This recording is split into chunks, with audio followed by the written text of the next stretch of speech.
Hello everyone, welcome to my YouTube channel. इस channel पे हम CSIR नेट फिजिकल साइंस के पेपर जो कि अपकमिंग है जून 2026 में होने वाला है, उसके लिए हम प्रिपरेशन करेंगे और सारे लेक्चर्स इसमें कवर होंगे। तो लास्ट क्लास हमने पढ़े थे कि क्लासिकल मैकेनिक्स का इंट्रोडक्शन में क्या क्या था, और आज हम पढ़ेंगे स्टैटिस्टिकल मैकेनिक्स। तो देखिए, स्टैटिस्टिकल मैकेनिक्स में फर्स्ट है हमारा माइक्रोस्टेट। तो देखिए, माइक्रोस्टेट क्या होता है? Number of various configuration possible for a system is known as microstate. तो देखिए, आप ना इस डेफिनेशन को भूल जाइए, आप एक एग्जाम्पल के माध्यम से आप इसको समझिए। देखो, consider a dice is throne. यहाँ पे थ्रोन दिया है तो कितना टाइम थ्रोन किया है वो भी दे सकता है। तो डाइस मतलब आप जो लूडो खेलते हैं, लूडो का जो डाइस है वो एक क्यूबिकल शेप का होता है। आपने देखा है, सब लोगों ने देखा है, सब लोग लूडो खेलते हैं तो उसमें जो रेड कलर का डाइस होता है, तो वहाँ वहाँ पे कितना फेस दिखता है? टोटल 6 नंबर ऑफ फेस है। देखिए, यहाँ पे मैं एक डायग्राम बनाई हूँ इसका। देखिए, यहाँ पे जो ये क्यूबिकल शेप है इसका 6 फेसेस है। तो हर एक फेस पे देखिए, हर एक फेस पे ऐसा होता है, रेड होके उसमें वाइट कलर का डॉट होता है, डॉट मार्क। तो देखिए, एक फेस पे एक ही डॉट दिया गया होता है, और दूसरे फेस पे 2 होता है, तीसरे पे 3, ऐसे करके टोटल 6 नंबर फेसेस है। तो उसमें कितना कितना आता है? 1 2 3 4 5 6, टोटल 6 वैल्यूज आता है। तो जिसमें जितना डॉट लिखा हो, मतलब जितना डॉट ड्रॉ किया होता है उसमें वो 1 आता है, 1 आता है। अगर 2 डॉट दिया गया है तो 2 आता है। तो देखिए, कितना पॉसिबल कंडीशन हो सकता है।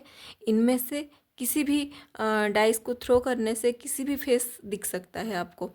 देखिए, एक भी आ सकता है, 2 भी आ सकता है, 3 भी आ सकता है, 4 5 6 जो भी हो सकता है, आपको पता नहीं होता है। आप अगर डाइस को थ्रो करेंगे तो आइदर 1 फेस दिखेगा और 2 दिखेगा, जो भी दिख सकता है। तो कितना पॉसिबिलिटी है कि टोटल 6 कंडीशन हो सकता है पॉसिबल हुआ। तो हम क्या करेंगे?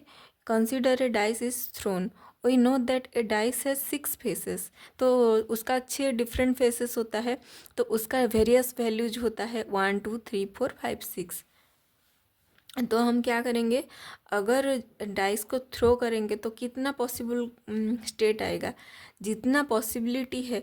आप श्योरली तो नहीं कह सकते कि 1 आएगा या फिर 2 आएगा, इनमें से कोई एक आ सकता है। तो कितना पॉसिबल कंडीशन कंडीशन है? 6 कंडीशन है। तो जो 6 कॉन्फ़िगरेशन पॉसिबल है उसको हम बोलते हैं माइक्रोस्टेट। जो जो पॉसिबिलिटी है, कितने कितने बार मतलब थ्रो करेंगे, आप एक ही बार थ्रो करेंगे तो उसमें से जितना पॉसिबल कंडीशन होगा उसको हम बोलते हैं माइक्रोस्टेट। तो यहाँ पे डाइस को एक बार थ्रो करने से कितना पॉसिबल कंडीशन आएगा? कॉन्फ़िगरेशन 6 कॉन्फ़िगरेशन आएगा। तो यहाँ पे हो जाएगा हमारा माइक्रोस्टेट हो जाएगा 6। देखिए, तो हम और एक एग्जांपल से समझेंगे। तो ये तो आपने क्लास 12 में जो मैथ है उसमें प्रोबेबिलिटी में भी ये सब दिया गया है। जो प्रोबेबिलिटी है उसके बाद आप परमुटेशन कॉम्बिनेशन में भी यूज होता है सब कुछ। तो देखिए, यहाँ पे और एक एग्जांपल से आपको मैं समझाती हूँ। Now another example of tossing 2 coins simultaneously. देखिए, आप क्या करेंगे? 2 कॉइन को एक ही साथ टॉस करेंगे। देखिए, कॉइन को टॉस करने से क्या आ सकता है? देखिए, कॉइन का तो 2 फेस होता है, एक होता है टेल और एक होता है हेड। तो हम बोलते हैं कि एक कॉइन का 2 फेस है, तो एक होता है टेल और एक होता है हेड। जब मैच कोई भी स्पोर्ट्स में, गेम में जो भी टॉस करते हैं तो कॉइन को लेके टॉस करते हैं। देखिए, तो यहाँ पे कितना पॉसिबल चांसेस हो सकता है। अगर आप कॉइन 1 दे देंगे, एक को नेमिंग कर देंगे और दूसरा कॉइन को कॉइन 2 नेमिंग करेंगे, तो अगर एक साथ साइमल्टेनियसली आप कॉइन को, 2 कॉइन को टॉस करेंगे तो क्या पॉसिबिलिटी है कि एक ही बार करने से कॉइन 1 में भी हेड आ सकता है, पॉसिबिलिटी कॉइन 2 में भी हेड आ सकता है। उसके बाद हम लिख सकते हैं कि टेल भी आ सकता है और यहाँ पे भी टेल भी आ सकता है। अगर कॉइन 1 पे हेड आ गया तो यहाँ पे टेल आने की भी पॉसिबिलिटी है। अगर यहाँ पे टेल आया तो कॉइन 2 में हेड भी आ सकता है। तो कितना पॉसिबल कंडीशन है, कॉन्फ़िगरेशन। तो देखिए ये एक पेयर हो गया, ये एक पेयर हो गया, ये एक पेयर और एक पेयर, मतलब 4 पॉसिबल कॉन्फ़िगरेशन हो सकता है। अगर आप 2 कॉइन को एक साथ टच करेंगे तो हेड हेड आ सकता है, या फिर टेल टेल आ सकता है, या फिर हेड टेल और टेल हेड, ऐसे पॉसिबिलिटी हो सकता है। तो आप यहाँ पे बोलेंगे कि नंबर ऑफ माइक्रोस्टेट यहाँ पे 4 है। तो यहाँ पे मैंने लिखा है कि as we know that a coin has 2 sides, one is head and another is tail, after tossing there is 4 possible configurations, these possible configurations are known as microstate. तो आप ये ना, इतना भी डिफ़िकल्ट नहीं है कि आप समझ नहीं पाएंगे। देखिए अगर आप लूडो की जो गेम की जो डाइस होता है, उस डाइस को थ्रो करने से आइदर 1 आ सकता है या फिर 2 आ सकता है। आप जब गेम खेलते हैं लूडो, तो आपको क्या पता होता है कि एक ही आएगा या फिर 2 ही आएगा। तो कितना पॉसिबल चांसेस है, आपको एज्यूम करेंगे कि 6 भी आ सकता है, 5 भी आ सकता है, 4 भी आ सकता है, जो कोई भी आ सकता है। तो कितना पॉसिबल चांसेस होता है, 6 चांसेस। तो इसमें 6 माइक्रोस्टेट आप कह सकते हैं। यहाँ पे क्या बोलेंगे, कॉइन 1 और कॉइन 2 दिया गया है, तो क्या बोल सकते हैं कि अगर आप 2 ही कॉइन को एक ही बार में साइमल्टेनियसली टॉस करेंगे तो ये 4 पॉसिबल कंडीशन हो सकता है। इसके अलावा और कोई हो सकता है क्या, देखिए H H T T H T T H, तो यही 4 ही हो सकता है। तो यहाँ पे हम बोलेंगे कि the number of microstates for this condition become 4। देखिए नेक्स्ट पढ़ेंगे हम डिस्टिंग्विशेबल एंड इनडिस्टिंग्विशेबल पार्टिकल्स। देखिए आप पहले माक्रोस्कोपिक पार्टिकल और माक्रोस्कोपिक को हम ऑब्जेक्ट बोलते हैं, और कभी कभी जो अगर जो ऑब्जेक्ट होता है अगर बहुत छोटा साइज का हो गया तो उसको हम पार्टिकल भी बोल सकते हैं। देखिए आप जो पार्टिकल जितने भी ऑब्जेक्ट है, जो कोई आप खाली मतलब बिना माइक्रोस्कोप के हेल्प से आप देख सकते हैं, मतलब ऐसे ही देख सकते हैं, उसको हम बोलते हैं माक्रोस्कोपिक क्लासिकल पार्टिकल्स।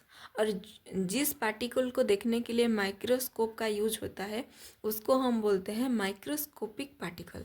तो देखिए जो कोई भी ऑब्जेक्ट है जो ऑब्जर्वेबल है, जिसका हम स्पीड, वेलोसिटी, पोजीशन कुछ भी कैलकुलेट कर सकते हैं, तो उसको हम बोलेंगे मैक्रोस्कोपिक क्लासिकल पार्टिकल। तो देखिए फॉर एग्जांपल बॉल हो गया, बॉल को आप देख सकते हैं, पकड़ भी सकते हैं, उसको आप ऑब्जर्व भी कर सकते हैं। तो अगर आप एक रेड बॉल लिए हैं और एक ब्लू कलर और एक ब्लैक और एक वाइट, 4 बॉल लिए हैं, तो आप उसको आइडेंटिफाई कर सकते हैं कि नहीं। आप बोल सकते हैं कि ये ब्लू है, ये रेड है, ये वाइट है, ये ब्लैक है, जो कोई भी आप बॉल को मतलब आइडेंटिफाई कर सकते हैं और डिस्टिंग्विश भी कर सकते हैं कि ये कौन सा बॉल है और ये कौन सा बॉल है।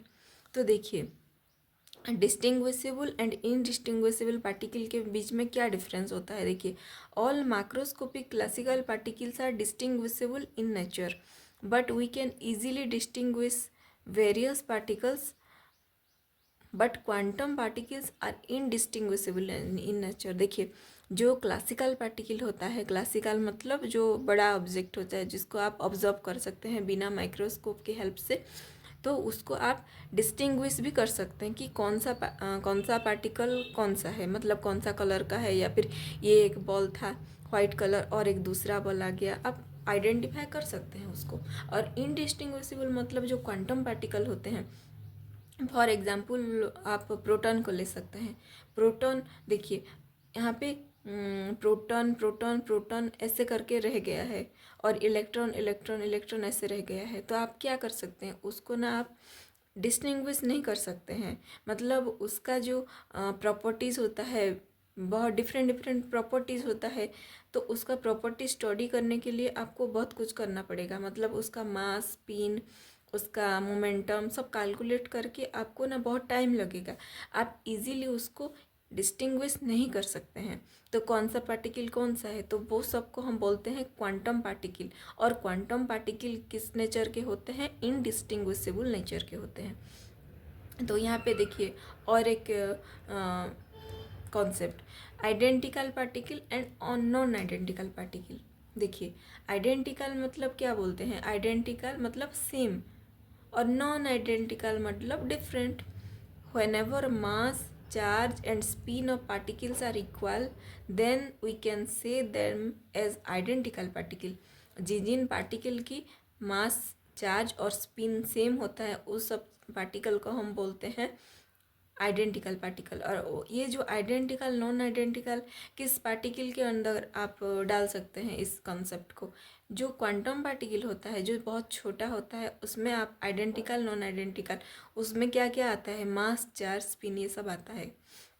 तो देखिए for example if we take 20 proton in a container then they must be identical in nature. देखिए अगर आप 20 प्रोटॉन को लेंगे एक बॉक्स में, सपोज नहीं ले सकते हैं पर लेंगे, अगर लेंगे तो क्या होगा, आप उसका क्या देखेंगे, मास देखेंगे, चार्ज देखेंगे, स्पिन सेम होगा, सब मास भी सेम है, चार्ज भी सेम है। चार्ज क्या होता है, पॉजिटिव होता है प्रोटॉन का चार्ज 1+1.6 इंटू 10⁻⁻19 कूलम। तो ये सब आप कैलकुलेट कर सकते हैं, ये सब आपको कैलकुलेट करने की ज़रूरत नहीं है, पहले से ही दिया गया है उसका वैल्यू। मतलब स्पिन हाफ होता है 1/2 होता है।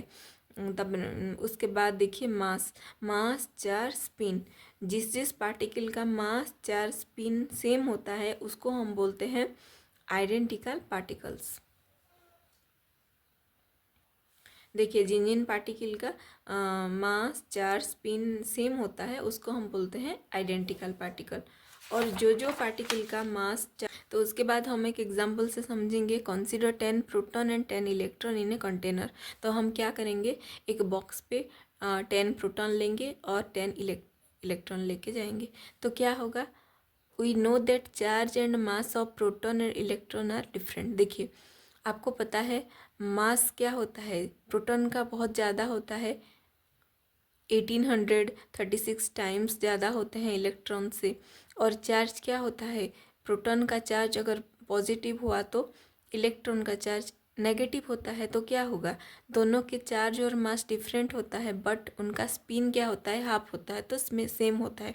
तो देखिए यहाँ इसमें से चार्ज मास सेम है, सॉरी चार्ज और मास डिफरेंट है बट स्पिन सेम है। तो क्या हो गया, यहाँ पे 3 ही प्रॉपर्टी सेम आनी चाहिए। तो यहाँ पे हो जाएगा कि प्रोटॉन और इलेक्ट्रॉन डिफरेंट होता है, मतलब दोनों नॉन आइडेंटिकल पार्टिकल होते हैं। क्योंकि हम चार्ज और मास के बेसिस से हम डिफ्रेंशिएट कर सकते हैं कि कौन सा पार्टिकल इलेक्ट्रॉन है और कौन सा पार्टिकल प्रोटॉन है। तो यहाँ पर हम क्या बोल सकते हैं कि इलेक्ट्रॉन और प्रोटॉन अगर एक साथ हम लेंगे तो वो दोनों सेम नहीं होंगे, आइडेंटिकल नहीं होंगे, तो वो होंगे नॉन आइडेंटिकल पार्टिकल्स। तो नेक्स्ट देखिए, consider 2 particles A and B. देखिए यहाँ पे एक पार्टिकल मैंने लिया है कि ए और एक पार्टिकल को नेमिंग किया है B. If the separation between them is greater than thermal de Broglie wavelength lambda T. आपको पता है डी ब्रोगली वेवलेंथ क्या होता है, lambda equal to h/p। h मतलब Planck's constant, p equal to momentum of particle. जिस particle का आप डी ब्रोगली वेवलेंथ कैलकुलेट करेंगे उस पार्टिकल का मोमेंटम आप लेंगे। तो देखिए यहाँ पे जो लैम्डा यहाँ पे क्या दिया है, thermal wavelength, thermal de Broglie का थर्मल वेवलेंथ है जिसका सिंबल होता है लैम्डा टी। देखिए अगर 2 पार्टिकल प्रेजेंट है और उन दोनों के बीच जो डिस्टेंस ऑफ सेपरेशन है वो अगर जो थर्मल डी ब्रोगली वेवलेंथ से ज़्यादा हो गया तो क्या होगा, वो दोनों को हम डिफ्रेंशिएट मतलब डिस्टिंग्विश कर सकते हैं। देखिए if the distance of separation between them, मतलब इन दोनों के बीच जो सेपरेशन है, डिस्टेंस है, अगर वो थर्मल वेवलेंथ से ज़्यादा हो गया तो क्या होगा, आप ये जो ए और बी को क्या कर सकते हैं, डिस्टिंग्विशेबल कर सकते हैं, डिस्टिंग्विश कर सकते हैं।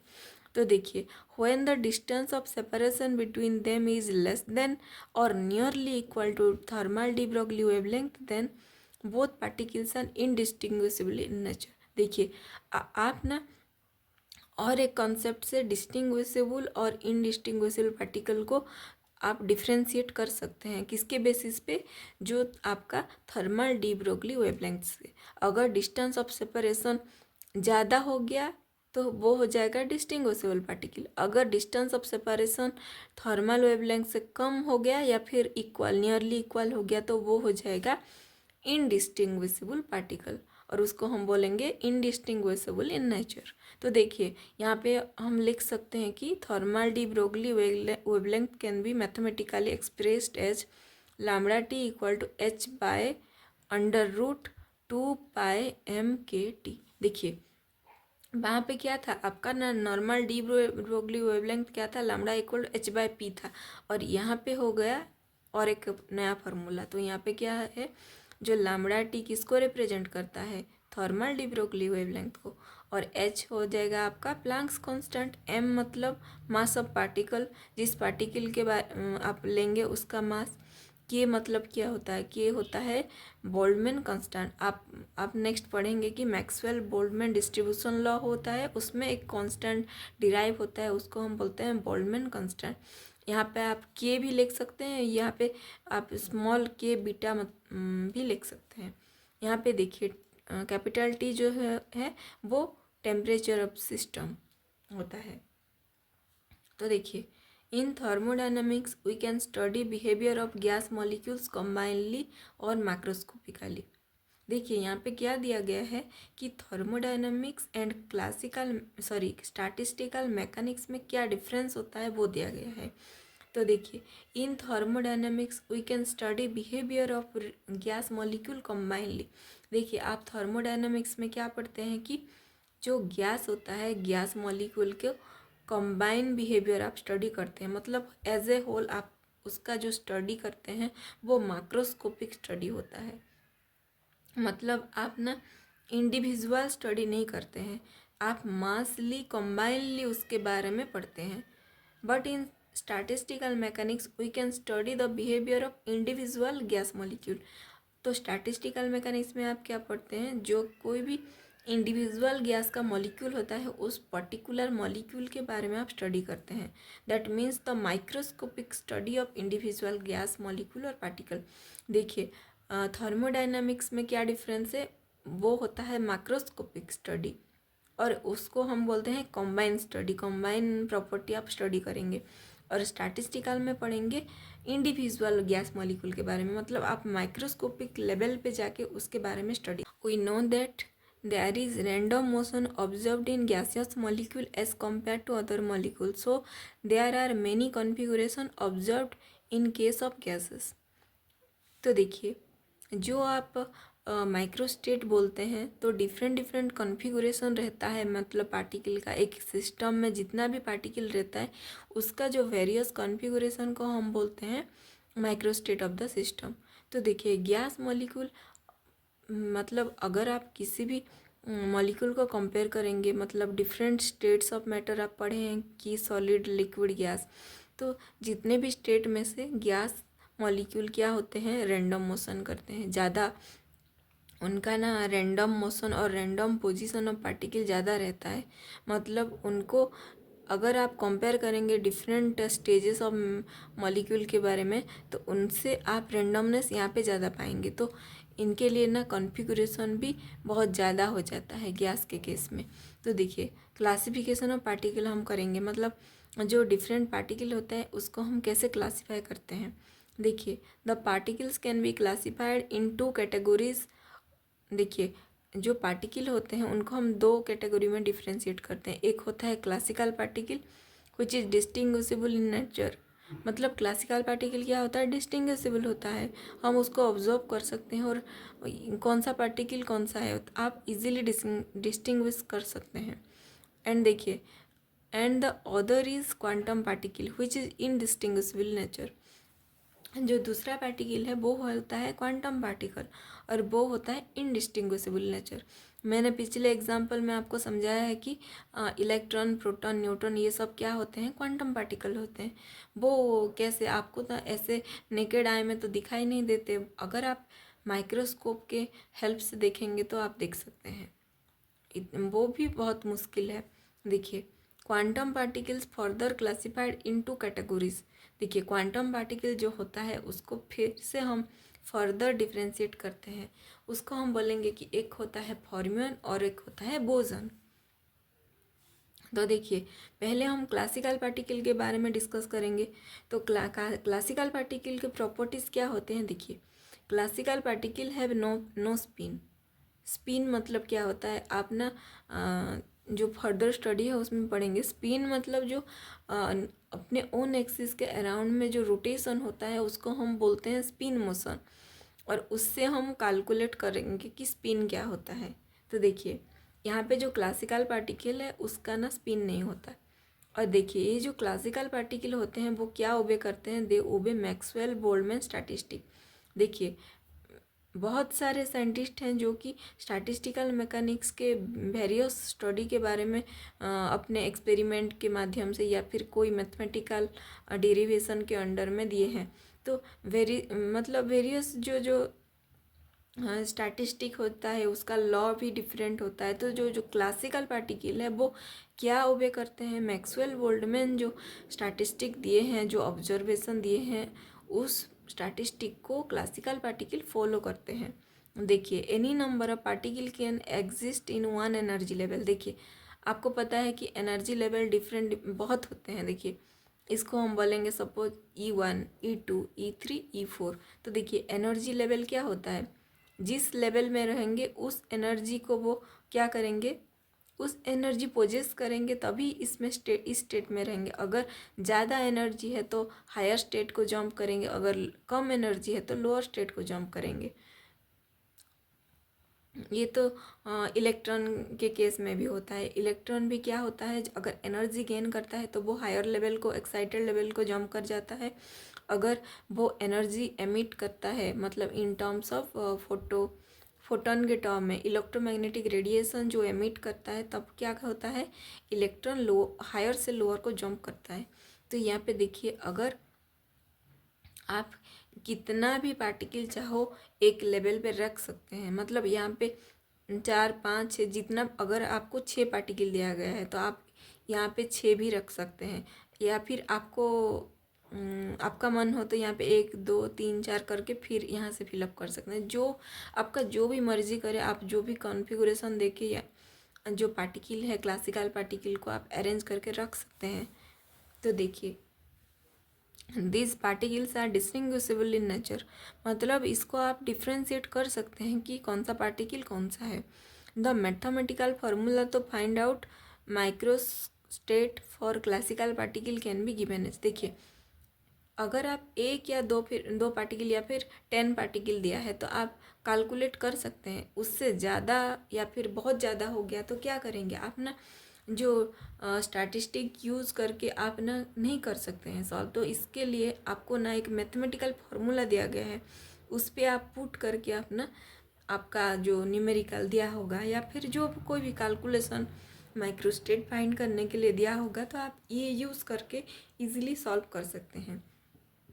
तो देखिए यहाँ पे ना इसको हम बोलेंगे ओमेगा, इसका सिंबल होता है ओमेगा, और ओमेगा को क्या बोलते हैं, माइक्रोस्टेट जो होता है वो ओमेगा रिप्रेजेंट करता है माइक्रोस्टेट को। तो देखिए omega equal to n factorial, capital N factorial pi i g i to the power n i divided by n i factorial. देखिए यहाँ पे क्या है, n i मतलब जो स्मॉल n i क्या मतलब क्या होता है, number of particle present in a particular state. देखिए ये जो E1 स्टेट है इस पे जितना पार्टिकल प्रेजेंट है उसको हम स्मॉल n i के टर्म में रिप्रेजेंट करेंगे। देखिए आप पहले क्या करेंगे, 1, 2, 3, 4, अगर आपके पास 4 एनर्जी लेवल है तो आप क्या करेंगे, N1, N2, N3, N4 ऐसे करके लिखेंगे। और N1 मतलब क्या, E1 लेवल पे कितना पार्टिकल है वो लिख देंगे, तो यहाँ पे 2 है। E2 लेवल पे कितना है, 3 है। E3 पे 4 पार्टिकल है और E4 पे 2 पार्टिकल प्रेजेंट है। तो एग्जाम्पल के तौर से आप ये समझ सकते हैं। तो देखिए Ni मतलब कैपिटल Ni मतलब क्या, आपका जो होल सिस्टम में डिस्ट्रीब्यूट होकर रखा है जो पार्टिकल है, जितना टोटल नंबर ऑफ पार्टिकल है उसको हम बोलते हैं कैपिटल Ni। तो देखिए, अगर आपके पास एक ही एनर्जी लेवल गिवन है तो आपका क्या हो जाएगा, Ni एंड Ni सेम हो जाएगा, जो capital and small Ni same हो जाएगा। और Gi मतलब क्या होता है, डीजेनरेसी। देखिए यहाँ पे देखिए, Gi मतलब क्या, डीजेनरेसी। डीजेनरेसी का मतलब होता है यहाँ पे कितना एनर्जी स्टेट दिया गया है उसको हम रिप्रेजेंट करेंगे डीजेनरेसी। और यहाँ पे डीजेनरेसी कितना है, 1 2 3 4, यहाँ पे 4 है। तो आप ये फॉर्मूला यूज़ करके क्लासिकल पार्टिकल के जो कोई भी प्रॉब्लम है, अगर आपके पास बहुत कम नंबर ऑफ पार्टिकल दिए गए हैं तो आप अपने जो इजी मेथड, मतलब जो आप पहले से यूज़ किए हैं, प्रोबेबिलिटी मेथड, मतलब क्लास 12th में जो यूज़ किए हैं वो यूज़ करके पढ़ सकते हैं। बट यहाँ पे जो क्लासिकल पार्टिकल को जो बहुत लार्ज नंबर ऑफ पार्टिकल दिया होगा तो आप ये फॉर्मूला यूज़ कर सकते हैं।